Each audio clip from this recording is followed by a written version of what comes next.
bagaimana sejarah masuknya dan perkembangan pendidikan Islam di Indonesia. Tahukah kamu bahwa sejarah masuknya pendidikan Islam di Indonesia itu sama loh dengan sejarah masuknya Islam di Indonesia.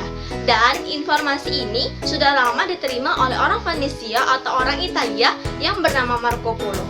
Nah, beliau adalah sejarawan yang singgah ke kota Perla dan mengatakan bahwa sebagian penduduknya sudah menganut agama Islam. Namun, yang menjadi persoalan adalah kapan tepatnya Islam masuk ke Indonesia. Nah, karena persoalan inilah yang membuat atau menimbulkan berbagai perbedaan pendapat di kalangan sejarawan. Itu disebabkan karena tidak adanya catatan sejarah yang otentik mengenai prosesi sejarah masuknya Islam di Indonesia. Nah, di sini ada beberapa teori yang dianggap kuat mengenai sejarah masuknya Islam di Indonesia, yaitu ada 3 teori. Yang pertama adalah teori Gujarat, teori Persia, dan teori Arabia. Kemudian dari 3 teori ini memunculkan beberapa pendapat lagi. Nah, yang pertama adalah pendapat dari sarjana orientalis Belanda yang bernama Snoek Hargunje.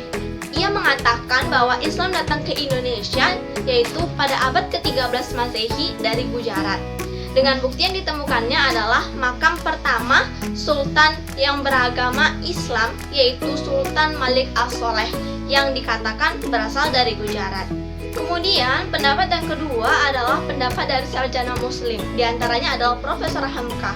Nah, mereka berpendapat bahwa Islam datang ke Indonesia sejak abad pertama Hijriyah atau lebih kurang sekitar abad ke-7 sampai dengan 8 Masehi, yang langsung dari Arab.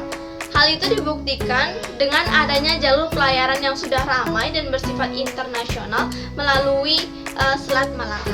Nah, yang ketiga adalah pendapat dari Muslim kontemporer. Salah satunya adalah Taufik Abdullah.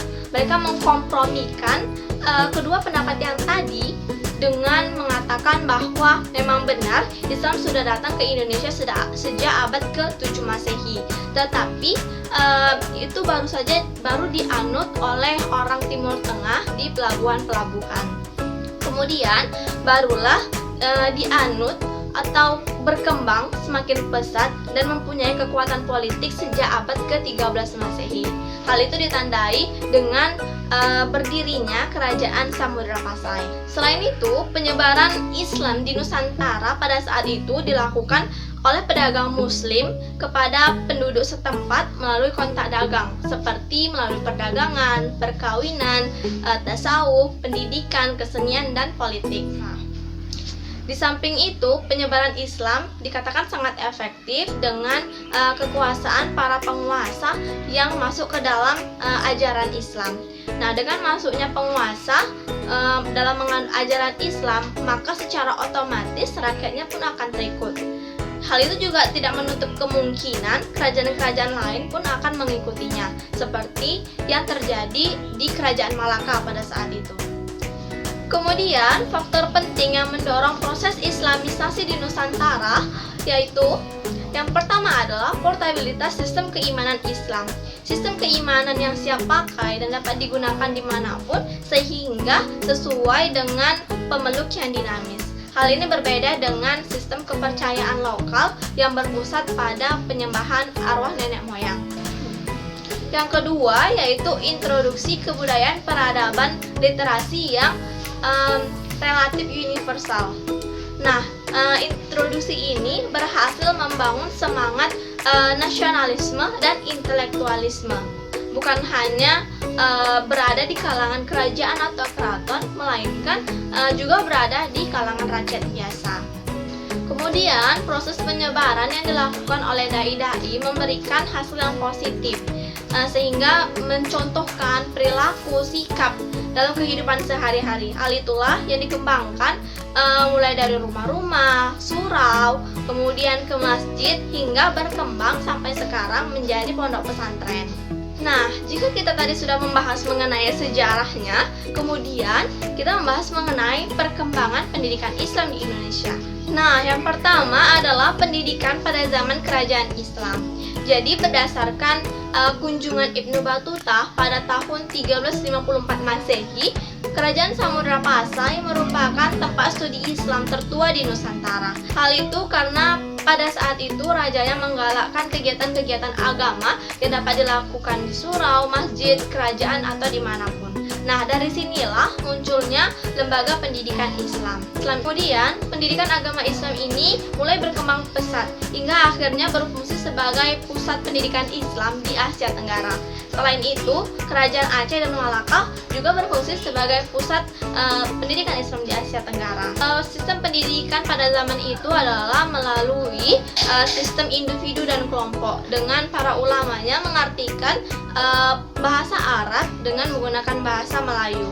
Nah, dengan menggunakan bahasa Melayu inilah pendidikan Islam pun semakin berkembang. Ulama yang berperan dalam hal ini adalah Hamzah Fansuri, kemudian Naruddin Arani, dan Abdul Rauf Singkel.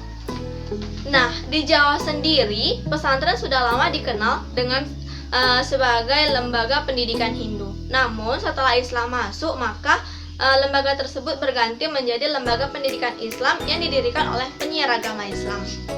Contohnya adalah pesantren Gunung Jati yang didirikan oleh Maulana Malik Ibrahim. Nah, pesantren ini merupakan pesantren pertama yang berada di Jawa. Kemudian, perkembangan pendidikan Islam pada masa penjajahan. Nah, yang pertama adalah zaman Belanda.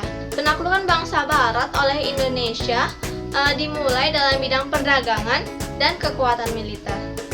Memang, kedatangan mereka membawa pengaruh dalam kemajuan teknologi, tetapi tujuan sebenarnya mereka adalah untuk meningkatkan hasil jajahan.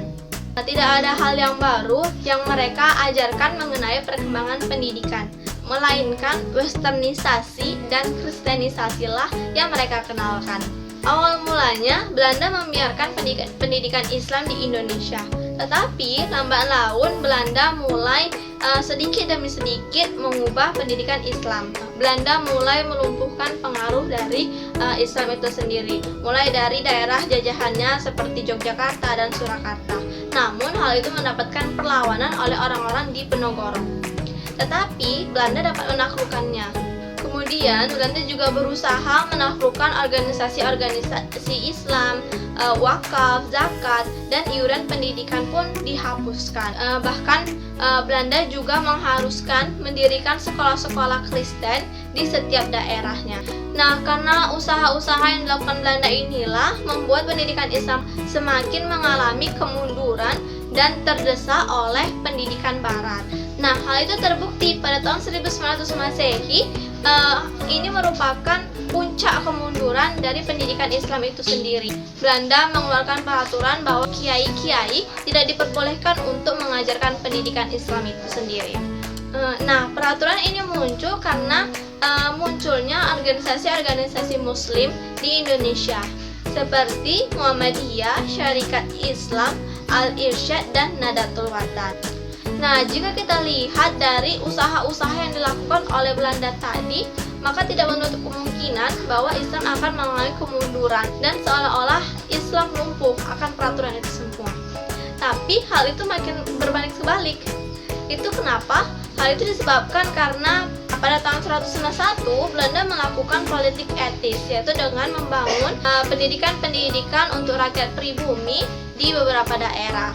Hal itu dilakukan Belanda agar untuk mempersiapkan tenaga-tenaga kerja untuk membantu Belanda. Namun di luar dugaan, dengan didirikannya pendidikan rakyat ini, maka orang-orang pribumi mengenali pendidikan modern, sehingga orang-orang pribumi pun menerapkan pendidikan ini untuk mengembangkan agama dan pendidikan. Nah, dari sinilah lahirlah gerakan pembaharuan pendidikan Islam. Kemudian yang kedua adalah pendidikan pada masa Jepang. Nah, pada awalnya pemerintah Jepang ini seakan-akan membela orang-orang Islam. Hal itu dilakukan untuk mengambil hati orang-orang Islam dalam memenangkan perang pada saat itu. Selain itu, pihak Jepang juga memperbolehkan didirikannya sekolah-sekolah, bahkan pesantren-pesantren yang terlepas dari pengawasan Jepang. Hal itu dilakukan Jepang agar kekuatan umat Islam itu sendiri dan nasionalisme dapat diarahkan dalam kepentingan peperangan yang dipimpin oleh Jepang itu sendiri. Dalam bidang pendidikan, guru-guru mengikuti pelatihan yang diadakan oleh Jepang. Hal itu dilakukan untuk mendoktrinisasi kemakmuran bersama, yang mana guru-guru diambil dari setiap kabupaten. Kemudian bahasa Indonesia menjadi bahasa yang digunakan dalam pelaksanaan pembelajaran, dan murid-murid diwajibkan untuk mengenal adat istiadat Jepang. Jepang juga mewajibkan untuk mengerjakan kerja bakti seperti mengumpulkan bahan-bahan perang, kemudian menanam bahan makanan, memperbaiki asrama dan jalan, serta membersihkan asrama pada saat itu. Nah, dengan demikian sekolah-sekolah pada saat itu mengalami kemunduran dibandingkan dengan pada masa penjajahan Belanda. Dan yang ketiga adalah pendidikan pada zaman kemerdekaan. Nah, di zaman ini pendidikan Islam sudah semakin meningkat. Setelah merdeka, pendidikan Islam menjadi kedudukan yang sangat penting dalam pendidikan nasional. Selain itu, pendidikan agama di sekolah juga mendapatkan tempat yang teratur, seksama, dan penuh perhatian. Nah, pendidikan Islam pun setahap demi setahap mengalami kemajuan, dan upaya ini merupakan usaha untuk menata diri di tengah-tengah kehidupan sosial yang modern dan kompleks. Selain itu, sekolah Islam termasuk madrasah telah ditetapkan di Undang-Undang Dasar 1945, dan pendidikan Islam pun juga meningkat. Tuntutan akan pembangunan pendidikan Islam dalam perguruan tinggi pun juga meningkat. Nah, ini dia beberapa tokoh yang berperan dalam perkembangan pendidikan Islam di Indonesia. Yang pertama, Kiai Haji Ahmad Dahlan. Yang kedua, Kiai Haji Hashim Asy'ari. Dan yang ketiga adalah Kiai Abdul Halim. Dan masih banyak lagi tokoh-tokoh yang sangat berperan dalam perkembangan pendidikan Islam. Nah, itulah penjelasan mengenai perkembangan masuknya pendidikan Islam di Indonesia. Bagaimana? Sudah menangkap umum kan? Baiklah, sekian dari penjelasan saya. Apabila ada kata-kata saya yang salah, mohon dimaafkan. Dan saya akhiri. Wassalamualaikum warahmatullahi wabarakatuh.